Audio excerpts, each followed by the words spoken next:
Hello gamers, ഇന്നത്തെ നമ്മുടെ ആദ്യത്തെ ഇൻഫോ എന്ന് പറഞ്ഞാൽ ആർ പിയിൽ ഇതാ 8 പ്ലേയേഴ്സ് കെ വി എയിൽ നിന്നും ലെഫ്റ്റ് ആയിരിക്കുകയാണ്. അപ്പോൾ ഈ ഒരു പ്ലേയേഴ്സ് കെ വി എയിൽ നിന്ന് ലെഫ്റ്റ് ആയതിൻ്റെ റീസണിനെ കുറിച്ച് ബ്രാവോയും കാസ്ട്രോയും സംസാരിച്ചിട്ടുണ്ടായിരുന്നു. അത് നമുക്കൊന്ന് കണ്ടു നോക്കാം. കെ വി കളിച്ചുകൊണ്ടിരിക്കുന്ന T47 എല്ലാ പ്ലേയേഴ്സും, അതിൽ എനിക്കൊന്ന് ഒസാക്ക ഒഴികെ ബാക്കി എല്ലാവരും ഇറങ്ങുകയാണ്.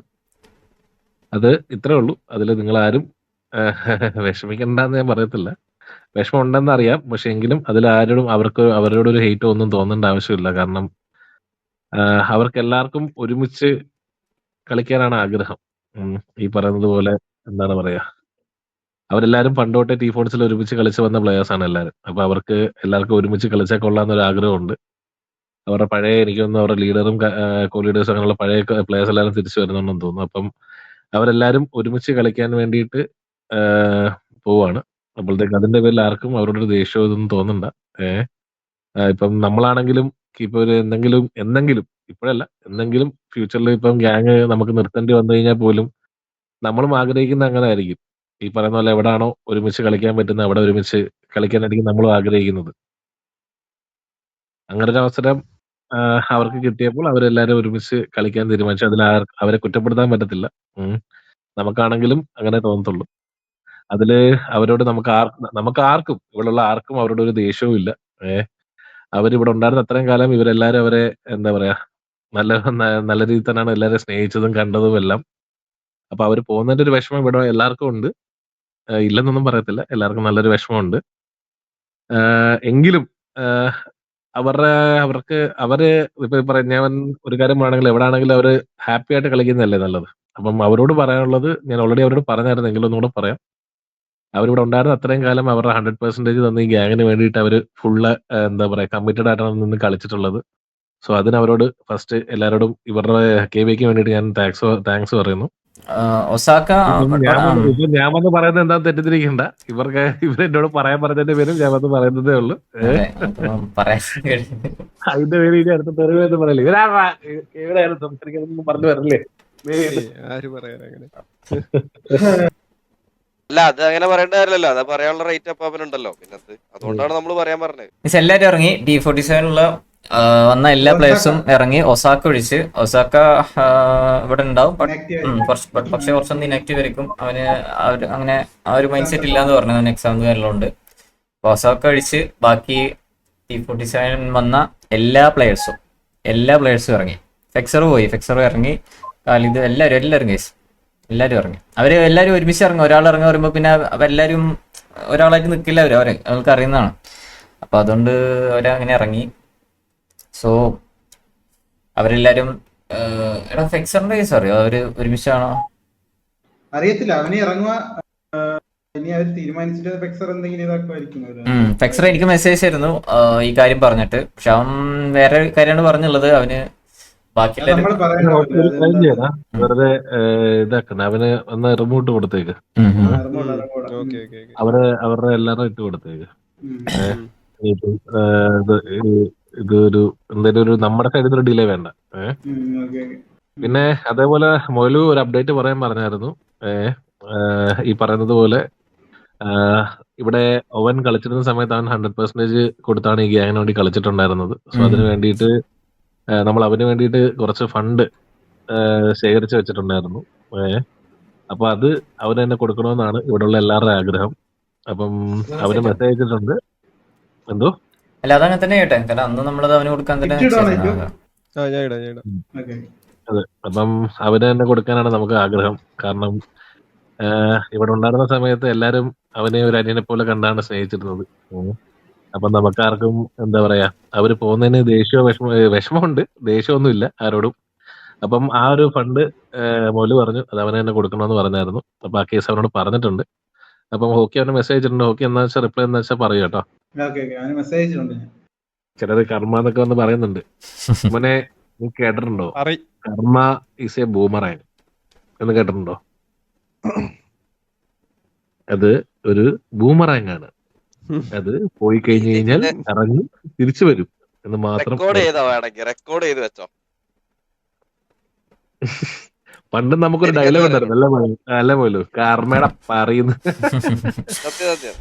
എനിക്കറിയില്ല ഷെയ്ക്കിന്റെ ഗ്യാങ്കാണ് കയറുന്നത്, എനിക്ക് അറിഞ്ഞൂടാ. പക്ഷേ എൻ്റെ അടുത്തൊരു ഇൻഫോ എന്ന് പറഞ്ഞാൽ XMRC റാംബോ ജോക്കറിനെ തട്ടിക്കൊണ്ടുപോകുന്ന ഒരു ഫൺ സീന് നമുക്ക് RPയിൽ കാണാനായിട്ട് സാധിച്ചിട്ടുണ്ടായിരുന്നു. എൻ്റെ ടിവിയുടെ ആ ഒരു പക്ക ഒരു ബാക്കപ്പ് വരുന്ന ആ ഒരു മൊമെന്റും നമുക്കൊന്ന് കണ്ടു നോക്കാം. ഞാൻ ഗാംഗോസിന്റെ എന്നെ ബൈക്കാരൻ തട്ടിക്കൊണ്ടു വന്നു, എന്നെ ഇസർ തട്ടിക്കൊണ്ടു പോന്നു.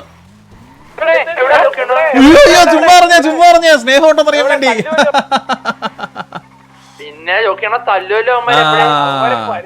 എടാ മോനെ ചെവി ഏക്കാവോ നിനക്ക്? ചെവി അതെങ്ങനെ മുടിയെല്ലാം?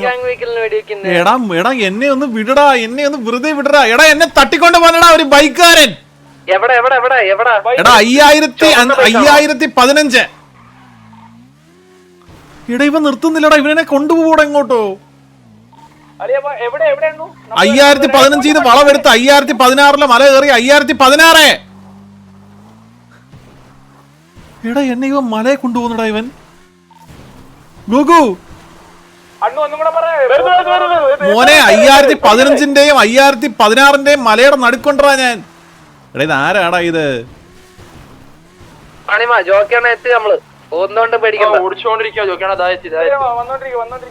ഞാൻ TGയുടെ ഗാംഗോസിന്റെ ബാക്കി. ഈ ബൈക്കിൽ നിന്ന് വീണ ചത്തുപോകും. ഓ എനിക്ക് ആർമർ ഇല്ല കേട്ടോ. ഇതെങ്ങനെ പിങ് ചെയ്യുന്നേ? അല്ല ഇതെങ്ങനെ പിങ് ചെയ്യുന്നേ?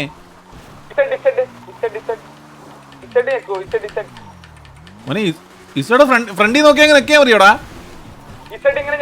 ആ നെക്കി കാണുന്നുണ്ടോ? തട്ടിക്കൊണ്ട് പോന്നടാ. റാംബോ അല്ലേ ഇത്? എടാ ഞാനേതോ മലയുടെ മുകളിൽ നിക്കുന്നടാ. ഇവൻ എന്നെ വണ്ടി നിർത്താതെ അവൻ തട്ടിക്കൊണ്ടൊന്നും പോവല്ലടാ. ഫ്രണ്ട്ലി ആണ്ട് വന്നല്ല. പിള്ളേര് വരുന്ന വരക്കം കണ്ടോ റാംബോ? തക്കണ് പറഞ്ഞ ഇല്ല അടിക്കല്ലടാ. ഫ്രണ്ട്ലി ആണേ.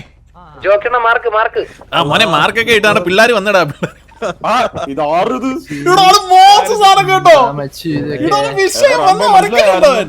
എടാ റാംബോ ഫ്രണ്ട്ലി ആയിരുന്നേ. ഫ്രണ്ട്ലി റാംബോ ആണേ. റാംബോ എന്നെ വേണ്ട റാംബോ വിശേഷം? സുഖം ബ്രോ. പിന്നെ പിള്ളേരൊക്കെ പുതിയതായിട്ട് എന്തോ തുടങ്ങാൻ പോകുന്നൊക്കെ പറഞ്ഞ്. പേരെന്തുവാ? VH ഓ? ആ വൽഹല.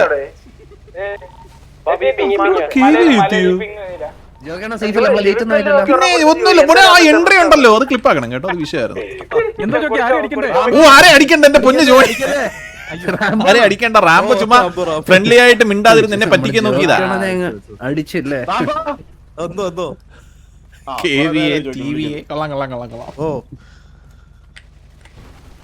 റാംബോക്ക് ഇങ്ങനെ എന്നെ എങ്ങനെ മനസ്സിലായി റാംബോ? ഞാൻ ഈ മുടിയൊക്കെ ഞാൻ എന്റെ ഡ്രസ് ഇടാതെ.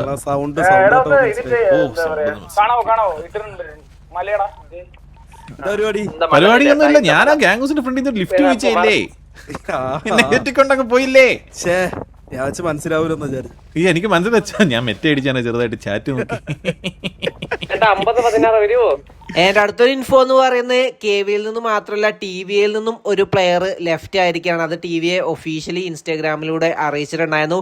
അസെൻഷിയോ ആണ് നമ്മളെ TVയിൽ നിന്നും ഇപ്പോൾ ലെഫ്റ്റ് ആയിട്ടുള്ളത്. റീസൺ പറഞ്ഞിട്ടുള്ളത് മെമ്പേഴ്സുമായിട്ട് പുതിയ ഗ്യാങ് സ്റ്റാർട്ട് ചെയ്യുന്നുണ്ട്, അതുകൊണ്ടാണ് അസെൻഷിയോ ലെഫ്റ്റ് ആയതെന്നാണ് പറഞ്ഞിട്ടുള്ളത്. ആൻഡ് ഇതിനെക്കുറിച്ച് കാസ്ട്രോയിൽ സംസാരിച്ചിട്ടുണ്ടായിരുന്നു. അത് നമുക്കൊന്ന് കണ്ടു നോക്കാം. TVന്ന് അസെൻസിയും അവരുടെ കൂടെ ഇറങ്ങുക എന്നുള്ളതിൽ അസെൻസിയോ ഇറങ്ങി.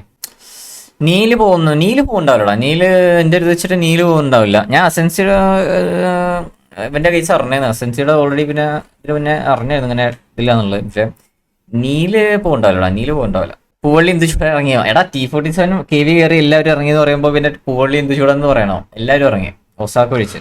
എൻ്റെ അടുത്തൊരു ഇൻഫോ എന്ന് പറഞ്ഞ് XMRC ഇപ്പോഴത്തെ വൽഹാല വേഴ്സസ് ഷെയ്ക്ക് ഇഷ്യൂ നമുക്ക് കാണാനായിട്ട് സാധിച്ചു. അവരുടെ പഴയ ഗ്യാങ് ഹൗസിൻ്റെ ഇഷ്യൂ, ഗ്യാങ് ഹൗസിലെ പൈസയുടെ ഇഷ്യൂ, അതുപോലെ തന്നെ ഇതിനു മുന്നേ ഈഗിളുമായിട്ടുള്ള ചെറിയ ഇഷ്യൂവിനെ കുറിച്ചും അങ്ങനെ കുറച്ച് അപ്ഡേറ്റുകൾ ഷെയ്ക്ക് സംസാരിച്ചിട്ടുണ്ടായിരുന്നു. അത് നമുക്കൊന്ന് കണ്ടു നോക്കാം. അഥവാ താജ്മഹൽ MRC ഗ്യാങ് ഹൗസ് ആണ് താജ്മഹൽ. അതിന് ഞാൻ ആരുടെ നിന്നൊക്കെയോ പൈസകൾ കുറേ ചോദിച്ചു മേടിച്ചു. എന്നിട്ട് താജ്മഹലിൻ്റെ പൈസ മുക്കി എന്നുള്ള രീതിക്കൊക്കെയാണ് വരുന്നത്. 80,000 രൂപേൻ്റെ ഗ്യാങ് ഹൗസ്. ആദ്യമൊന്ന് തുടങ്ങാം. 80,000 രൂപേൻ്റെ ഗ്യാങ് ഹൗസ് എന്ന് പറഞ്ഞു കഴിഞ്ഞാൽ എൻ്റെ ലൈവിൽ ഇന്നേ വരെ ഞാൻ 80,000 രൂപേൻ്റെ ഗ്യാങ് ഹൗസ് ഒന്നും ഞാൻ പറഞ്ഞിട്ടില്ല. പ്രൂഫ് ഉണ്ടെങ്കിൽ കൊണ്ടുവരാം. ഞാൻ പിന്നെ ആ ഗ്യാങ് ഹൗസ് ഒറ്റക്ക് പണിയിപ്പിക്കാൻ എൻ്റെ പേഴ്സണൽ പൈസ മാത്രം ഉപയോഗിച്ചുകൊണ്ട് ഒരു ഗ്യാങ് മുന്നോട്ട് കൊണ്ടുപോകേണ്ട ആവശ്യം എനിക്ക് പേഴ്സണലി തോന്നാത്തതുകൊണ്ട് ഞാൻ അതിൽ നിന്ന് ഇതേപോലെ പൈസ പല ആൾക്കാരോടും ചോദിച്ചിട്ടൊക്കെ ഉണ്ട്, ഇല്ല എന്ന് ഞാൻ പറയണില്ല. അതിന് വെൽവിഷേഴ്സ് ആയിങ്ങാണ്ട് നമുക്ക് നമ്മളെ MRGനെ സപ്പോർട്ട് ചെയ്ത ഒരുപാട് ആൾക്കാരുണ്ട്. അഥവാ ദിൽഷാദ് ബ്രോ, ഷാറു ബ്രോ, പിന്നെ ഹബീബി ബ്രോ, കാഫി ബ്രോ, ഈ 4 ആൾക്കാരാണ് ആ ഒരു സെർട്ടൈൻ ഗ്യാങ് ഹൗസ് അല്ലെങ്കിൽ ആ താജ്മഹലിന് ഫണ്ട് തന്നത്. അതിൻ്റെ എക്സാക്ട് റേറ്റ് എന്ന് പറഞ്ഞു കഴിഞ്ഞാൽ 35K, ഐ തിങ്ക് 33 or 35, അതാണ് അതിൻ്റെ എക്സാക്ട് റേറ്റ്. അതിന് കണക്കടക്കം ഇതേമാതിരി വായ്ത്താളല്ല, പ്രൂഫ് അടക്കം കാണിച്ചു തരും. കൈലിനോക്കൊന്നും അതിന് പൈസ തന്നിട്ടില്ല, ഞാൻ അറിഞ്ഞിട്ടില്ല. ഞാൻ വാങ്ങിയ ആൾക്കാരുടെ കാര്യം ഞാൻ പറയുന്നുള്ളൂ. എനിക്കറിയണത് ഞാനാണ് ഗ്യാങ് ഹൗസ് പണിയിപ്പിച്ചത്. ബീസ്റ്റിയാണ് ഗ്യാങ് ഹൗസ് പണിതത്. ബീസ്റ്റിക്ക് അതിൽ 1 രൂപയെങ്കിലും കിട്ടാതെ പോയിക്കണമെന്നുണ്ടെങ്കിൽ ബീസ്റ്റിക്ക് വന്നുകൊണ്ട് ലൈവിൽ വന്ന് പറയാം. അതേപോലെ ഈ പറയപ്പെട്ട ആൾക്കാരോട് ആരോടെങ്കിലും 80,000 രൂപയാണ് ഗ്യാങ് ഹൗസിന് ചിലവ്, അത്ര രൂപ തരണം എന്ന് പറഞ്ഞിരിക്കണമെന്നുണ്ടെങ്കിൽ അതും ലൈവിൽ വന്നുകൊണ്ട് ആർക്കും പറയാം. പ്രൂഫ് വേണം, മനസ്സിലായോ? ചുമ്മാ പറയരുത്. ഞാൻ മേടിച്ച ആൾക്കാർ എന്ന് പറയണത് ഹബീബി ബ്രോ, ഷാറു ബ്രോ, ദിൽഷാദ് ബ്രോ. അതിൽ ഷാറു ബ്രോ 10K തന്നു. കാഫി ബ്രോ ആണ് ആദ്യം പൈസ തന്നത്. കാഫി ബ്രോ 10K തന്നു. ഷാറു ബ്രോ 10K തന്നു. ഹബീബി ബ്രോ 6K തന്നു. ദിൽഷാദ് ബ്രോ 8K തന്നു. ഈ പറയപ്പെട്ട ആൾക്കാരോടൊക്കെ 80,000 അല്ലെങ്കിൽ എക്സാക്ട് ഗ്യാങ് ഹൗസിൻ്റെ റേറ്റ് അല്ലെങ്കിൽ ഒരു അപ്രോക്സിമേറ്റ് റേറ്റ് ഞാൻ പറയാതെ ഇരുന്നിക്കണമെന്നുള്ളത് ഓല് പറയണം. വേണ്ട, അത് ഓല് പറയണ്ട, ഞാൻ പറഞ്ഞുതരാം. വോയിസ് കേട്ടോ. 9 മെയ്. അബിബ് ബ്രോ, ഞാൻ മെസ്സേജ് അയച്ചത് ഒന്നും തോന്നില്ല. ഞങ്ങള് ഗ്യാങ് ഹൗസിന്റെ റിവ്യൂയിങ് ആണുള്ള ആളെ. അപ്പം അത് ഏകദേശം ഒരു 10-40 രൂപ ഗ്യാങ് ഹൗസിന് മൊത്തം 10-40 രൂപ ഉണ്ട്. ഓൾമോസ്റ്റ് അതാണ് ഞാൻ പറഞ്ഞത്. 40 രൂപേൻ്റെ അടുത്ത്. പേരേക്ക് ചെറിയൊരു ഫണ്ട്. അതെന്താണെന്ന് വെച്ചാൽ നമ്മൾ ഫൈനൽ സ്റ്റേജിലെത്തിയപ്പം നമ്മൾ വിചാരിച്ചില്ലാറെ ഓവർ എമൗണ്ട് വരും എന്നുള്ള ഒരു സംഭവം വന്നിനു. 1.5 ഇട്ടുതരാം, നിങ്ങൾക്ക് ബോറിംഗ് വേണ്ട. ഓരോ വക സ്പോൺസർഷിപ്പ് തന്നിനു. അപ്പം കാഫി ബ്രോ 10 തന്നു, ഷാറു ബ്രോ ഒരു 10 തന്നു, ദിൽഷാ ബ്രോ 8 തന്നു. അങ്ങനെ അതിന് ഏകദേശം ഒരു 10-12 രൂപയുടെ കമ്മി കൂടി ഉണ്ട്. അപ്പം ബ്രോക്ക് എന്തെങ്കിലും ചെയ്യാൻ കഴിയുമോ? ചെറിയ പേയ്മെന്റ് 2-5 എന്താ ഉള്ള വെച്ചാൽ ചെയ്യാൻ കഴിയുമോ? 2-5 അതാണ് ഞാൻ പറഞ്ഞത്. ആരും മെസ്സേജ് അയക്കല്ലേ, ZenX ആരും അയക്കണ്ട. ഞാൻ പറഞ്ഞിട്ട് ആരും മെസ്സേജ് അയക്കണ്ട. ഇതിൽ പല ചാറ്റും ഇനി വന്നുകൊണ്ട് പോകും. അപ്പോൾ അതിൽ ഓൾറെഡി ഞാൻ പറഞ്ഞിക്കണേ അപ്രോക്സിമേറ്റ്ലി എത്ര വരിക എന്നുള്ളത്. ഇനി പറയണത് ഷാറു ബ്രോ. ഷാറു ബ്രോ, പിന്നെ വേറൊരു കാര്യം ഞാൻ പറയണത് കരുതിനോ, നമ്മൾ ഗ്യാങ് ഹൗസിൻ്റെ പണി തീർന്നിക്കണം, ഓൾമോസ്റ്റ് കഴിഞ്ഞിരിക്കണം. അപ്പം ഞാൻ പേയ്മെൻറ്റ് ഒരു 40% കൂടി കൊടുക്കാണ്ട്. അതിൽ 40% ഗ്യാങ് ഹൗസിന് കാഫി ബ്രോ ഒരു 10,000 തന്നിനു. നമ്മൾ ദിൽഷാദ് ബ്രോ അല്ലേ ഉള്ളത്, പുള്ളി ഇതേപോലെ 8,000 തന്നിങ്ങനെ. അപ്പോൾ 30-35 രൂപ വരും മൊത്തം ഗ്യാങ് ഹൗസിന്. 30-35 രൂപ വരുന്നാണ് ഈ പറയപ്പെട്ട ഷാറു ബ്രോനോട് പറഞ്ഞത്. ഇനി കാഫി ബ്രോക്ക് വേണമെന്നുണ്ടെങ്കിൽ കാഫി ബ്രോൻ്റെ ചാറ്റ് എടുത്തുകാണ്ട് വേണമെന്നുണ്ടെങ്കിൽ ഈ പറയപ്പെട്ട ആൾക്കാർക്ക് കൊടുക്കുക. ഞാനത് ഈ പറഞ്ഞ മാതിരി എന്തെങ്കിലും 80,000 രൂപേൻ്റെ കണക്ക് പറഞ്ഞിക്കണോ, അത്ര രൂപ വരുമെന്ന് പറഞ്ഞിക്കണോ എന്നുള്ളത് നിങ്ങൾക്ക് അന്വേഷിക്കാം. പിന്നെ അതിൽ വേറൊരു കേസ് എന്താണെന്ന് വെച്ചാൽ ഈ പറയപ്പെട്ട താജ്മഹൽ പണിയിപ്പിക്കാൻ അപ്പാപ്പൻ, റൊസാരിയോ ഇവരെ കൊണ്ടൊക്കെ പൈസ ഞാൻ ചോദിച്ചിക്കണേ, ഇല്ല എന്ന് പറയണില്ല. ഇവരൊക്കെ തന്നു ചെയ്തിക്കണ്, ഞാനും ഇറക്കിക്കണ്. ഈ പറയുന്ന സാധനം ഇതിന് മാത്രമായിട്ട് യൂസ് ചെയ്തിട്ടില്ല. ഇത് ഗ്യാങ് വണ്ടിക്ക്, ഇതേമാതിരി ഗ്യാങ് ഡ്രസ്സിന്, ഇതിനൊക്കെ വന്ന എക്സ്പെൻസുകൾ എത്ര, മന്ത്ലി പ്രീമിയം ഓടാൻ എത്ര, ഇതൊന്നും ഒരു മനുഷ്യൻ അന്വേഷിച്ചിട്ടില്ല. ഇതിൻ്റെ ബാക്കിൽ നിൽക്കലില്ല. ഞാൻ ഒറ്റയ്ക്കിൻ്റെ കയ്യിൽ നിന്ന് പൈസ ചിലവാക്കിക്കാണ്ടാണ് ഈ ഗ്യാങ് ഫുള്ള് ഓട്ടിയെന്ന് ഞാൻ ഇന്നേ വരെ ഒരു ലൈവിലും പറഞ്ഞിട്ടില്ല. ഞാൻ പറഞ്ഞിക്കണ് കഴിഞ്ഞ ലൈവിലോ അതിൻ്റെ മുമ്പ് നമ്മൾ ഗ്യാങ് സ്പ്ലിറ്റായി കഴിഞ്ഞതിന് ശേഷം പോലും നമ്മളെ ലൈവിൽ പറഞ്ഞിക്കണ് ഈ ഗ്യാങ് ഹൗസിനും ഈ ഗ്യാങ് അസറ്റ്സിനൊക്കെ ഈ പറയുന്ന റൊസാരിയോൻ്റെയും അപ്പാപ്പൻ്റെയും ഒക്കെ പൈസ അതിലുണ്ട്. അപ്പം അവർക്ക് അതുകൊണ്ടാണ് അതിൻ്റെ പേരിൽ നമുക്കിത് തിരിച്ചു കൊടുക്കുക എന്ന് വരെ ഞാൻ ഓൾറെഡി ഓരോരുത്തർ പറഞ്ഞതാണ്. ഓൾറെഡി ഇതിൻ്റെ ലെവലിൽ ഞാൻ ഡിസ്കസ് ചെയ്ത സാധനമാണ്. പിന്നെ ഇന്നിപ്പോൾ കുറേ കുണ്ണാളെ വോയിസ് കേട്ടു രാവിലെ. കുണ്ണാൻ തന്നെ പറയാം. കാരണം എന്താണെന്ന് വെച്ചാൽ ഇന്നലെ രാത്രിയാണ് ഈ ഇഷ്യൂ തുടങ്ങുന്നത്. ഇത് കഴിഞ്ഞ കുറേ ദിവസമായിട്ട് ഞാൻ ഇത് ഒന്നും ഈ പറയുന്ന മാതിരി OC ആയിട്ടൊന്നും ഇത് പോവരുത്, മിണ്ടാതിരുന്ന് നമുക്ക് നമ്മളെ കാര്യങ്ങളായിട്ട് പോവാം, എല്ലാ രീതിക്കും മര്യാദക്ക് സോർട്ട് ഔട്ട് ചെയ്തുകൊണ്ട് പോവാ എന്നുള്ള രീതിക്ക് തന്നെയാണ് നിന്നിരുന്നത്. പക്ഷെ ഇന്നലെ ഉള്ള സംഭവത്തിൽ മാരിയൊക്കെ എന്നെ വിളിച്ചിട്ട് എടാ കുണ്ണേന്നൊക്കെ വിളിച്ചു. അത് എനിക്ക് സത്യം പറയാലോ, അതൊന്നും എനിക്ക് അക്സെപ്റ്റ് ചെയ്യാൻ കഴിഞ്ഞിട്ടില്ല. ഉള്ളതാ, പക്ഷെ കുണ്ണയില്ലായ്മ തന്നെ ഞാൻ ചെയ്യൂല, മനസ്സിലായോ? ഒപ്പം നിന്നുകൊണ്ട് ഊമ്പിച്ചിന പരിപാടി ആ സാധനം ഞാൻ ചെയ്തിട്ടില്ല ഇന്നേ വരെ ഒരാളെയും. ഓപ്പോസിറ്റ് നിൽക്കുന്ന ആൾക്കാരെ ഇതേമാതിരി നമ്മൾ നമുക്ക് ഇതൊരു പബ്ലിക് പ്ലാറ്റ്ഫോമാണ്. ഇവിടെ വന്നുകാണ്ട് ഇങ്ങനെ ഓൻ കുണ്ണേണെന്ന് ഇങ്ങനെ പറയേണ്ട ആവശ്യം നമുക്കില്ല. നമ്മൾ ചിലപ്പോൾ നമ്മളെ പ്രൈവറ്റ് ആയിട്ടുള്ള സ്ഥലത്ത് നമ്മൾ ഈ റൈവലറി ആയിട്ടുള്ള ആൾക്കാരെ പറ്റിയൊക്കെ പല കുണ്ണത്തിനും നമ്മൾ പറയും, ചെയ്തിട്ടുണ്ട്, ഇല്ല എന്നൊന്നും ആരും പറയണ്ട. നമ്മളൊന്നും അത്ര വലിയ നന്മമരായാണ്ട് നിങ്ങൾ കാണും വേണ്ട. ഈ പറയുന്ന മാക്കും ഞാനും ഈവൻ ബിലാൽ തുടങ്ങി മാലിക് കുറുപ്പ് എല്ലാവരും ഈ പറയുന്ന ഈ ടി വിനും കെ വിനൊക്കെ എല്ലാവരും അത്യാവശ്യം വീസിലിരുന്ന് അവരാധിച്ചൊക്കെ ചെയ്തേക്കണ്. കാരണം അത് ഞങ്ങളെ റൈവലറി ഗാങ്ങാ. അത് ഗെയിം സംബന്ധപ്പെട്ട കാര്യങ്ങളിലൊക്കെ ഒരുപാട് കാര്യം പറഞ്ഞേ. പിന്നെ ഓസി എന്തോ ഒരു പെണ്ണ് കേസ് ഞാൻ കൊണ്ടുവരാൻ വേണ്ടിങ്ങാണ്ട് ഞാൻ പറഞ്ഞയച്ചു എന്ന് പറഞ്ഞൊരു സംഭവം ഉണ്ടല്ലോ. ഈ സാധനം കഴിഞ്ഞ പ്രാവശ്യം ഈഗിളിൻ്റെ വീട്ടിൽ, ഇതും പബ്ലിക്കിൽ പറയേണ്ട ആവശ്യമൊന്നുമില്ല, എന്നാലും ഇപ്പം ഇനി ഇത്ര ആൾക്കാരില്ലേ, കേട്ടോ, ചുമ്മാ കേട്ടോ, ഞാൻ പറഞ്ഞുതരാം. അത് അമ്പി കളിക്കണമെന്നല്ല. ഈ പറയുന്ന SRR ഡിസ്മാൻഡ്ലിങ് ആയ ഒരു ദിവസത്തിലാണ് എൻ്റെ BC കയറി വന്നുകൊണ്ട് എന്തോ ഒരു സാധനം പറഞ്ഞപ്പം ഇതേമാതിരി ഞാൻ അന്ന് എക്സലാൻഡിസിൻ്റെ BC പോയി. ഈഗിൾ ഇതേമാതിരി നല്ല രീതിക്ക് എന്നെ ട്രിഗറാക്കി ഞാൻ ഇറങ്ങി പോന്നു. ആ ഇറങ്ങിയ പ്രഷറിൽ, കാരണം ആ സമയത്ത് എനിക്ക് ഈഗിൾ എന്നൊക്കെ പറഞ്ഞു കഴിഞ്ഞാൽ നല്ല രീതി, അതുവരെ ഞാൻ ഈഗിളിനെ ഇതുവരെ ഈഗിളിനൊന്നും ഞാൻ ലൈവിലൊന്നും പറയാനോ ഇതാക്കാനൊന്നും പോയിട്ടില്ല. ആ സമയത്ത് എനിക്ക് ഈഗിളിനെ അത്രയും ഇഷ്ടമായിരുന്നു. ആ സമയത്ത് ഈഗിൾ എനിക്കെതിരെ തിരിഞ്ഞപ്പോൾ എനിക്ക് പേഴ്സണലി നല്ല രീതിക്ക് കൊണ്ടിട്ടാണ് ഞാൻ ആ VC വന്നിട്ട് അത്യാവശ്യം നന്നായി പറഞ്ഞേക്കണം, നല്ല അപരാധം പറഞ്ഞേക്കണം, ഇല്ല ഒന്നും പറയണില്ല. ആ സമയത്ത് ഇതേപോലെ ഞാൻ ചോദിച്ചും ചെയ്തിരിക്കണേ, ഇവന്മാരൊന്നും ഒന്നും സാധനമൊന്നും ഇല്ല എന്നുള്ളതൊക്കെ ഞാൻ ചോദിച്ചതാണ്. എന്ന് ഞാൻ റിജക്റ്റ് ചെയ്യണമൊന്നുമില്ല. കാരണം ഈ സാധനം ഞാൻ ഓൾറെഡി ഈഗിളിനോട് കഴിഞ്ഞ പ്രാവശ്യം വീട്ടിൽ പോയപ്പോൾ ഈഗിളിൻ്റെ അടുത്ത് തന്നെ പറഞ്ഞിരിക്കണം, ഈഗിളെ അന്നിങ്ങനെ ഈ OC പെണ്ണ് വിഷയമൊക്കെ തപ്പിയിൽ ചിലപ്പോൾ ഞാൻ ചോദിച്ചിക്കണോ എന്നുള്ളത് എനിക്ക് തന്നെ ഡൗട്ട് ഉണ്ട്, എനിക്ക് ഉറപ്പൊന്നുമില്ല. ഇതിനെന്താന്ന് വെച്ചാൽ ഇതിന് ഇവന്മാരുടെ അടുത്ത് തെളിവൊന്നുമില്ല. ഈ പറയണ മാരിൻ്റെയിലും ഈ പറയണ ഒരാളുടെ തെളിവൊന്നുമില്ല. അപ്പോൾ ഇവന്മാർ ഇന്നലെ ഇരുന്ന് തെളിവുണ്ടാക്കുക.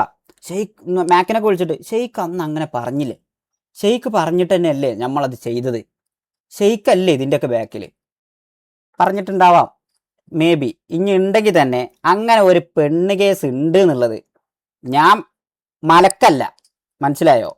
ഇങ്ങനെ ഇരുന്ന് ഇങ്ങനെ ദിവ്യം ആയിട്ട് എനിക്കിങ്ങനെ അറിയില്ല അവിടെ ഒരു പെണ്ണ് കേസ് ഉണ്ട്. അത് നീ തന്നെയാണ് എൻ്റെ അടുത്ത് പറഞ്ഞത്, മാരി ഇങ്ങനെ ഒരു പെണ്ണ് കേസ് ഉണ്ട്, ഗോഡ് കൊമ്പനെ വിളിച്ചാൽ സാധനം കിട്ടും, ഗോഡ് കൊമ്പൻ്റെയും എന്തോ ഒരു സാധനം ഉണ്ട്. അപ്പം ഞാൻ പറഞ്ഞു തന്നെയാണ്, കിട്ടുമോ നോക്കിക്കോ. അതൊന്നും ലൈവിൽ വന്നാണ്ട് ഇങ്ങനെ ഇരുന്ന് കാട്ടാനല്ല. ഇതൊക്കെ നിങ്ങൾക്ക് അറിയാത്ത കുറേ സംഭവങ്ങൾ RP ഈ ഒരു കമ്മ്യൂണിറ്റിൻ്റെ ബാക്കിൽ പേഴ്സണൽ കോളുകളിലൊക്കെ നമ്മൾ തമ്മിൽ അങ്ങോട്ടും ഇങ്ങോട്ടൊക്കെ വിളിച്ചുകൊണ്ട് അവിടെ നിന്ന് ഇങ്ങോട്ട് ഇതേമാതിരി എന്തെങ്കിലും ഒരു OC നമ്മുടെ കയ്യിലുണ്ട്, നമ്മൾ ഇവിടുന്ന് അങ്ങോട്ട് വിളിച്ചാണ്ട് നമ്മളടുത്ത് ഒരു OC ഉണ്ട് എന്നൊക്കെ പറഞ്ഞാൽ നമ്മളിങ്ങനെ സംസാരിക്കാറുണ്ട് എന്നല്ലാതെ ഇന്നേ വരെ നമ്മളൊന്ന് ലൈവിൽ വന്നുകൊണ്ട് ഇതേവരെ ഒരു OCയും സാധനം പറഞ്ഞിട്ടില്ല.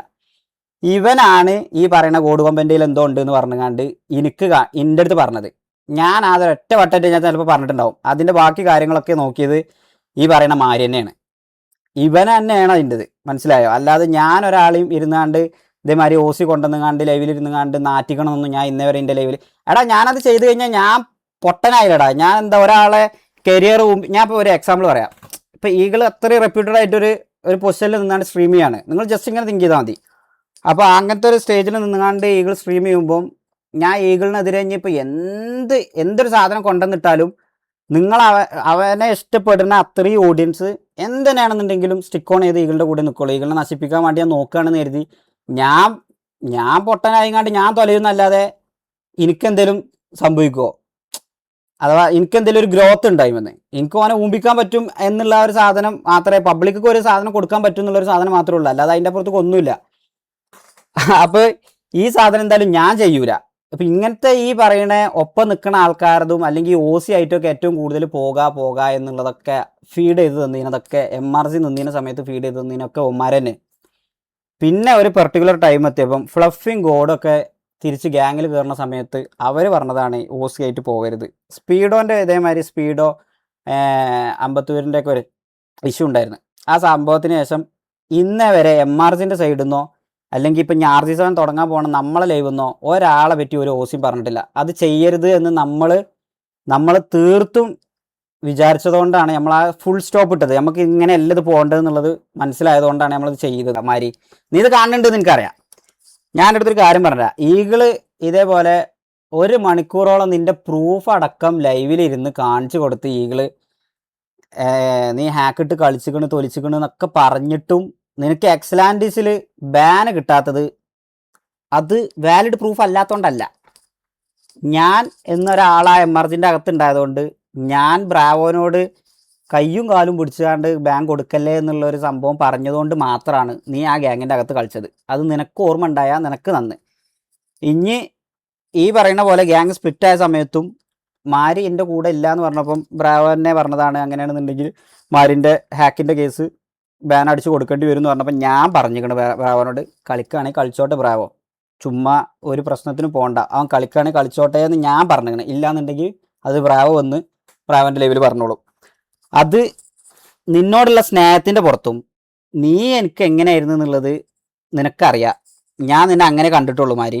ഞാൻ എപ്പോഴും നിന്നെ സപ്പോർട്ട് ചെയ്യാനും നിൻ്റെ കാര്യങ്ങൾ നല്ല രീതിക്ക് ആവണം എന്ന് കരുതിയിട്ട് മാത്രമേ ഞാൻ എല്ലാം നിനക്ക് വേണ്ടി ചെയ്തു തന്നിട്ടുള്ളൂ. പക്ഷേ ഈ ഊമ്പിയ പരിപാടി ഉണ്ടല്ലോ, നിനക്ക് എന്താന്ന് വെച്ചാൽ ഈ ഒരു 4 ആളെ സർക്കിളിൽ കിട്ടുമ്പം പൊന്തും, അവിടെയാണ് എനിക്ക് പേക്കണത്. ഈ ചരടുണ്ടല്ലോ, നിന്റെ ചരട് ആരാ വലിച്ചെന്ന് വെച്ചാൽ ഓലപ്പ ജങ്ങ് പോവും. അതാണ് എൻ്റെ കേസ്. പ്രശ്നം അതാണ്. കുറച്ചു നേരം ഞാൻ വലിക്കുകയാണെങ്കിൽ ജിൻ്റെ കൂടെ പോരും, കുറച്ചു നേരം ഇനി വേറെ ആരെങ്കിലും വലിച്ചാൽ ഓല ബാക്കിലങ്ങ് പോവും. അത് മാറ്റിയ എൻ്റെ ലൈഫിൽ എനിക്ക് നല്ലത്. എനിക്ക് അത്രേ പറയാനുള്ളൂ. ബാനും ആണെന്നുണ്ടെങ്കിൽ ബ്രാവോ ബാനായിട്ട് തന്നെ മുന്നോട്ട് പോയിക്കോ, എനിക്ക് വേറെ ഒന്നും പറയാല്ല എന്ന് പറഞ്ഞു കഴിഞ്ഞാൽ അത് ബാനായിങ്ങാണ്ട് തന്നെ എനിക്ക് അവിടെ എക്സലാൻറ്റീസിൽ അടിച്ച് കിട്ടും. അതെനിക്ക് ഇപ്പോൾ 250% ഉറപ്പ് വെച്ചുകൊണ്ട് എനിക്ക് പറയാൻ പറ്റും. മനസ്സിലായോ? പിന്നെ തലപതിൻ്റെ കേസ് ഈ പറയണേ, ഇന്നിപ്പം രാജുഭായിൻ്റെ കോൺട്രവേഴ്സിയിൽ I am going to join the controversy, എനിക്ക് എതിരെ ഉള്ളതിനെല്ലാം ഞാൻ പറയും എന്ന് കുറിപ്പ് പറഞ്ഞപ്പോഴും വേണ്ടാന്നാണ് ഞാൻ പറഞ്ഞത്. കാരണം OC ആയിട്ട് പോകാൻ ഇപ്പോഴും നമ്മൾ ഒരാൾ OC ഒന്നും പറഞ്ഞിട്ടില്ല. മനസ്സിലായോ? ഒരാൾ OC ഒന്നും നമ്മൾ പറഞ്ഞിട്ടില്ല. ഈ കാര്യങ്ങൾ ഇവർ ഈ അലിഗേഷൻസിനുള്ള പ്രൂഫാണ് ഈ കാണിച്ചു തരുന്നത്. അത്രേ ഉള്ളൂ. ഈ തലപതിൻ്റെ കേസിൽ ഞാൻ പറഞ്ഞുതരാം. ഈ സംഭവം എന്താണെന്ന് വെച്ചാൽ രാജുഭായ് അങ്ങോട്ട് വിളിച്ചു VHക്ക് രാജുഭായ് വിളിച്ചപ്പം തലപതി എന്ന് പറഞ്ഞ പ്ലെയർ അലക്സിനോട് പറഞ്ഞു ഇങ്ങനെ രാജുഭായ് ഇങ്ങനെ വിളിക്കുന്നുണ്ട്, എനിക്ക് ഈ ഗ്യാങ്ങിൽ കളിച്ചാൽ കൊള്ളാമെന്നുണ്ട് എന്നുള്ളത് അലക്സിൻ്റെ അടുത്ത് ഇങ്ങോട്ട് പറഞ്ഞു എന്നാണ് അലക്സ് എന്നോട് പറഞ്ഞത്. ഇതിൻ്റെ ഒന്നും പ്രൂഫോ കാര്യമൊന്നും എൻ്റെ അടുത്തില്ല. അലക്സിനോട് ചോദിക്കേണ്ടി വരും, അലക്സിൻ്റെ അടുത്ത് ഉണ്ടോ എന്നുള്ളതും എനിക്കറിയില്ല. അലക്സ് എന്നോട് പറഞ്ഞപ്പോൾ ഞങ്ങൾ ആദ്യം എടുത്തൊരു ഡിസിഷൻ ആയിരുന്നു. ക്വാർട്ടറിന് ശേഷം പിന്നെ ഒരു തമിഴ് പ്ലെയർ നമ്മളെ ഗ്യാങ്ങിൽ കളിക്കണ്ടെന്ന്, MRGയിൽ നമ്മൾ കളിക്കണ്ടെന്ന് ഓൾറെഡി വിചാരിച്ചതായിരുന്നു. അതുകൊണ്ട് ഈ തലപതിൻ്റെ കേസ് പറഞ്ഞു വരുമ്പോഴൊക്കെ ഞാൻ വേണ്ട തമിഴ് പ്ലേയേഴ്സ് വേണ്ടെന്നാണ് ഞാൻ കംപ്ലീറ്റ്ലി പറഞ്ഞുകൊണ്ടിരുന്നത്.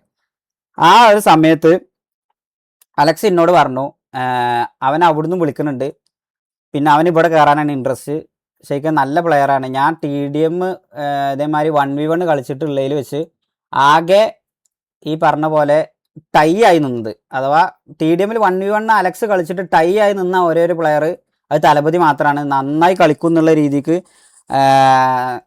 അലക്സ് പറഞ്ഞതുകൊണ്ടാണ് എന്നാൽ ഹോൾഡ് നോക്കാം എന്നുള്ളത് പറഞ്ഞത്. അല്ലാതെ VHൽ കയറുന്നുണ്ടെങ്കിൽ VHൽ കയറാൻ സമ്മതിക്കരുത്, തലപതിനെ ഇവിടെ എടുക്കണം, VH അങ്ങാനും പൊന്തിയാലോ VH വളരാൻ സമ്മതിക്കാൻ പറ്റൂല എന്നുള്ള രീതിയിലൊന്നും ഞാൻ ഒരു കുണ്ണാളോടും പറഞ്ഞിട്ടില്ല. അതിൻ്റെ എന്തെങ്കിലും പ്രൂഫ് ഉണ്ടെങ്കിൽ കൊണ്ടുപോവാ. മനസ്സിലായോ? അവിടെ ഏത് പ്ലെയറിനെടുത്താലും എനിക്കതൊന്നും ഒരു വിഷയമേ അല്ല. അവിടുത്തെ കാര്യത്തിനെ പറ്റി ഇടപെടാനും ഞാൻ വന്നിട്ടില്ല. ഒരാളേറ്റും ഡയറക്റ്റ്ലിയോ ഇൻഡയറക്റ്റ്ലിയോ ഒന്നും ഞാൻ വന്നിട്ടില്ല. കാരണം എനിക്ക് ഇന്ന് ഈ ഗ്യാങ്ങിൽ ഇഷ്ടം പോലെ നല്ല പ്ലേയേഴ്സിന് എനിക്ക് കിട്ടാണ്ട്, ഇഷ്ടം പോലെ. ഞാൻ വിളിക്കും കൂടി വേണ്ട, വിളിക്കാതെ തന്നെ വരാൻ നിൽക്കണ ഇഷ്ടം പോലെ പ്ലേയേഴ്സ് എനിക്കുണ്ട്. DM കാണിച്ചു തരണോ Instagram? അഥവാ തലപതി എന്ന് പറയുന്ന പ്ലെയറിൻ്റെ പേഴ്സണൽ ചോയ്സ് മാത്രമാണ് ഈ ഗ്യാങ്ങിൽ കളിക്കണം എന്നുള്ളത്. അതേപോലെ ബാക്കി 3 മാഫിയ എന്ന് പറയുന്ന ആ ഗ്യാങ്ങിലുള്ള 3 പ്ലേയേഴ്സിൻ്റെ ചോയ്സാണ് അവിടെ കളിക്കണ്ട എന്നുള്ളത്. അത് അവിടെ കളിപ്പിക്കാൻ പറ്റാത്തത് അത് നിങ്ങളെ മോശത്തരം. മനസ്സിലായോ? അല്ലാതെ അത് നിങ്ങളെ കൈവേട്, അല്ലാതെ അത് ഇൻ്റെ മണ്ടക്ക് വെക്കാൻ നിൽക്കണ്ട. എന്തോ പപ്പടം എന്തിനാ വിളിച്ചണേ? അപ്പോൾ അതിലും ഞാൻ എല്ലാത്തിലും ഞാൻ എന്തിനാ ഇന്നെ കൊണ്ടുവന്നിട്ടുള്ളത്? ഞാൻ ഇതിൻ്റെ ഒന്നും ഭാഗമാവാനോ അല്ലെങ്കിൽ ഞാൻ നിങ്ങൾ ഏത് പ്ലെയറിനെ എടുത്താലോ എന്നെ സംബന്ധിച്ച് അതൊന്നും ഒരു വിഷയമേ അല്ല. അപ്പോൾ ഇന്നത്തെ വീഡിയോത്തിലുള്ളൂ. അടുത്ത വീഡിയോസ് വരുന്നവരെ ബൈ ഗൈസ്.